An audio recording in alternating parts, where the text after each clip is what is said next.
แต่ชนเขตนี้ชนลายสวายมันเลยเขาจะปล่อยงัวปล่อยควายมาเลยเองทุกคนเนาะนำไปตามป่าโคกเนาะไปทุกคนเลยแตกต่างกันในแต่ละท้องถิ่นเนาะเล้งนำไปแล้วถือเข้าไปนำเนาะแต่ละมือเลยคุดจิโร่ไปนำบ่ไปเลี้ยงคู่มือวะจ้า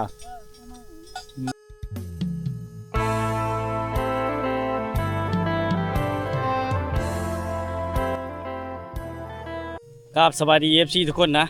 ยินดีต้อนรับเข้าสู่ที่ชีวิตคนแต่บ้านที่เก่าจะเคยวิดีโอนี้เราก็มาอยู่ที่บ้านคำปะเนนะเมืองชลบุรีแขวงชนเขตเนาะเป็นหมู่บ้านที่ห่างไกลจากตัวเมืองทุกคนแต่ว่าไฟฟ้านะเพิ่นเริ่มดึงสายมาเลยเนาะเริ่มดึงสายมาแล้วพี่น้องเนาะแต่บางเฮิรนก็ยังบ่ได้นะทุกคนบนทางยังเป็นทางธรรมดาเนาะทางในบ้านเขานะทางซอยในบ้านเป็นทางธรรมดาเนาะ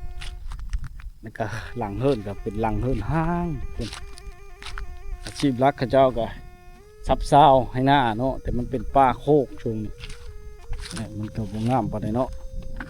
เฮ็ดให้เพื่อนชาวลันแปเขาหลังที่บ่ใหญ่นะทุกคนนะหลังที่บ่ใหญ่ปานใดเนาะพอมาฮอดก็สวายแล้วมื้อนี้พ่อแม่พี่น้องประชาชนแถวนี้เขาก็ไปให้ไปหน้าเนาะเฮ็ดให้บ่ค่อยมีคนอยู่เฮิรนทุกคนเนาะใครจะได้ไฟฟ้าแล้วแต่บางเฮิรนยังบ่ได้อยู่อีกตามเนาะเป็นหมู่บ้านเล็กๆน้องเนาะโอ้มาเด้อทุกคนดุขนาดน่ะโอ้เคาะหมูเขาบอกนี่พี่น้องว้าเคาะหมูเขาเจ้าได้นี่ทุกคน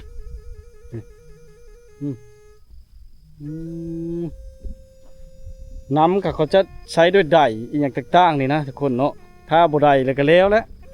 บ่มีบอนไซเนาะแถวนี้สบายดี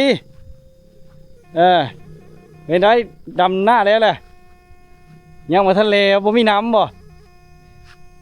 บ่มีน้ำยังคากาทุกคนเนาะมีแต่เหล้าพอดีอยู่เพิ่นการเข้าไปหน้ามาเลยเนาะเข้าไปหน้ามาเลยทุกคนเนาะเพิ่นเขาจะบ่ใหญ่ไปเลยนะไปหน้าหรือไปเลี้ยงโง่นี่เห็นบ่อันนี้เป็นอันแรงโง่เขาเจ้าเขาจะพุไว้เนี่ยมันบ่มีเดินก็ต้องเลี้ยงอยู่ป่าโคกแตกต่างกันเลยทุกคนต้องได้น้ำถือข้าวถือน้ำไปกินเนาะแต่ละมื้อเนาะน้ำไปนะทุกคนนะ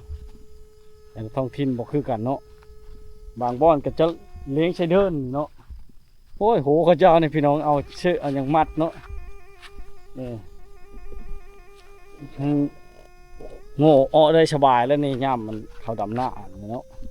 แต่ว่าแถวนี้เขายังท่าน้ำอยู่เพราะว่าฝนบ่ตกพี่น้อง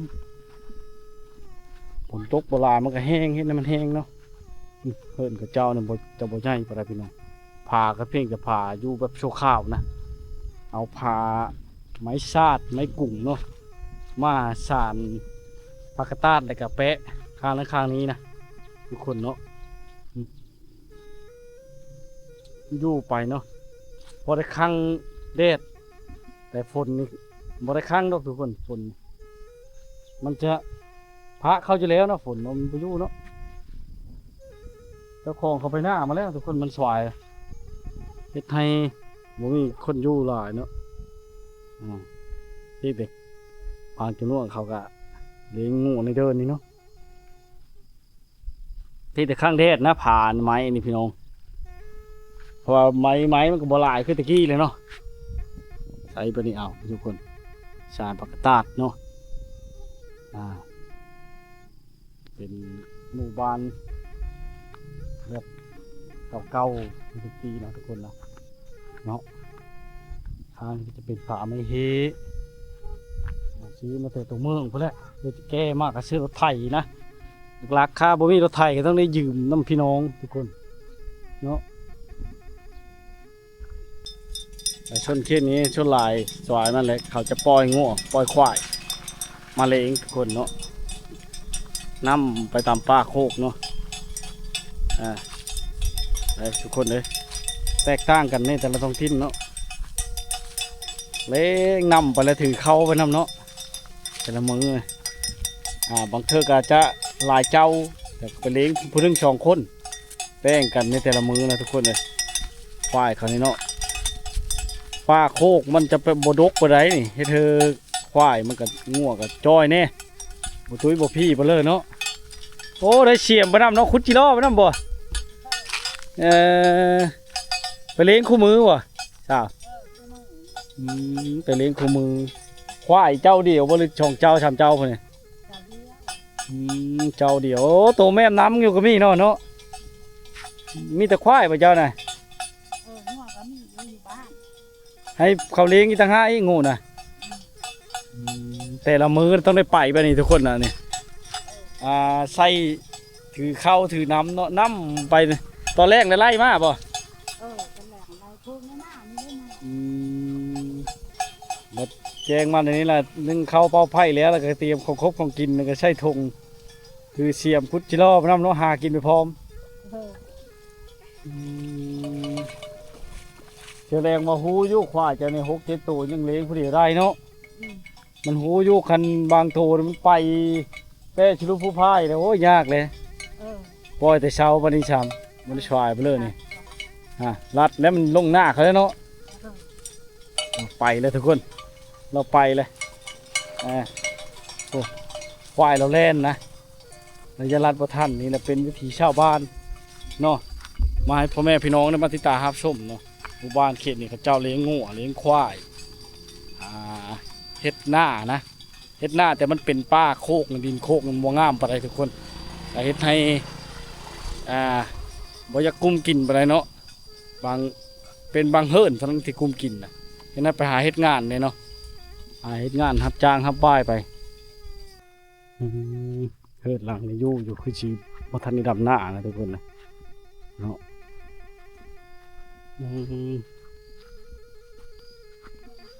ใส่ผ้าไม่เฮลักๆนะลักๆของเขาเจ้าเนาะบางเฮิร์นยังไม่ได้ห้องน้ำแต่เฮิร์นหลังนี้เริ่มได้แล้วทุกคนแตกต่างกันแต่ละท้องถิ่นสบายดีดุขนาดเนาะมีแต่เราโต๊ะเรานั่นสลานอยู่เนี่ยเราโต๊ะอันจักโต๊ะมันกล้าป่ะโต๊ะมันกล้าขึ้นไว้อยู่เทิงเลยกล้าเกี่ยมไว้แล้วเนาะยังท่าน้ำเนาะท่าน้ำบ่มีน้ำบ่มีน้ำแถวนี้พะ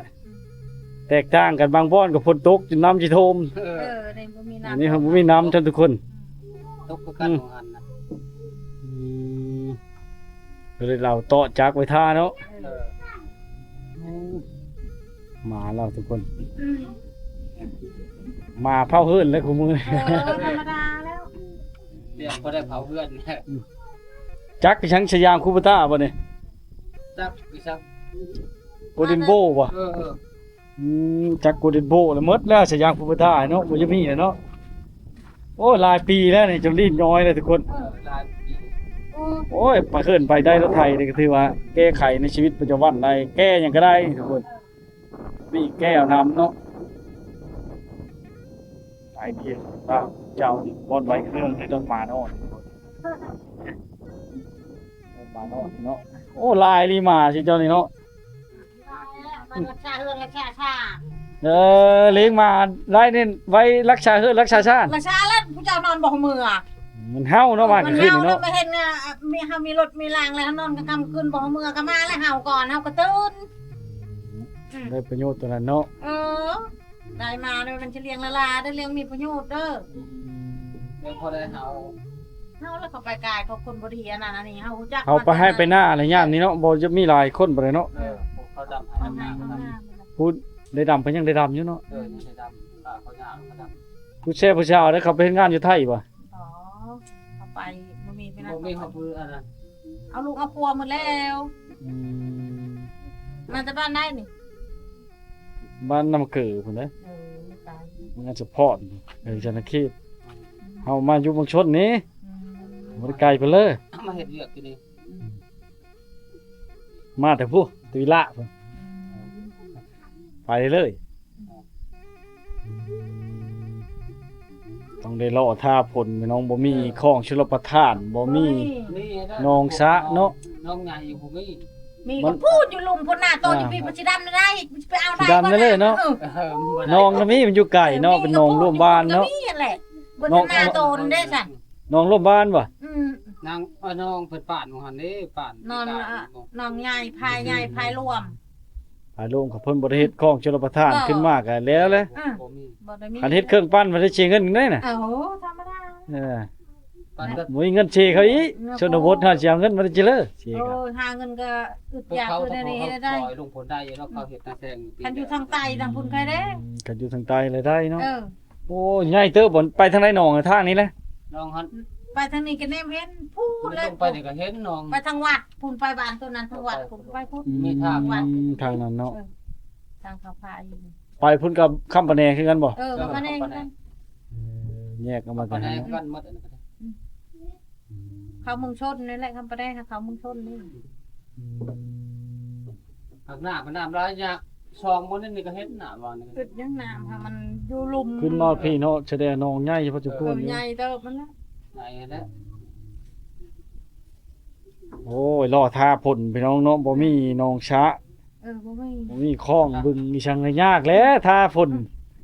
เฮ็ดประจำก็คือหน้าปีอันนี้แหละเนาะ นาปี หน้าพะหน้าโคกฝนตกดำท่านก็ท่านบ่ท่านแล้วก็แล้ว เลยทำประทานกันแล้ว หน้าดินชายใช่ หวานเอาครึ่งนึงแม่นดำครึ่งนึงจะดำบ่แล้ว ยันดำบ่แล้วมันสิบ่ทันก็เนาะสิหมดฤดูกาลก่อน แต่ว่านับครึ่งนึงเมียนดำครึ่งนึงกันบ่เฮ็ดปานนั้นมันก็บ่ทันบ่ได้กินแล้วคาพลนี่กาหันมีแล้วคาพลบ่มีน้ำเช็ดได้ดอก จำนั้นจนนั้นมันตายอีกไงจังได๋ เขาพ่นบ่ตกใส่ได้แล้ว ตายแล้ว สิมื้อดำหน้าแล้วมื้อมื้อฮื้อนี่ก็ดำหน้าอยู่บ้านน้ำคือพุ่นแหล้วมื้อกันสิพรพุ่นแหล้วเพราะว่าเขาอีแม่ดำเลยยังบ่ทันได้มื้ออยู่ว่ามื้อฮื้อพุ่นแหล้ว อันนี้ก็มันน้ำโขกน้ำที่ดินทรายพอแห้งพอใช้ได้น้ำตกชะด้วยชะหนึ่งบ่ได้มีน้ำ โอ้ยุ่งยากเนาะเฮิ่นกันชนลายเป็นเฮิ่นที่บ่ใหญ่นะทุกคนนะ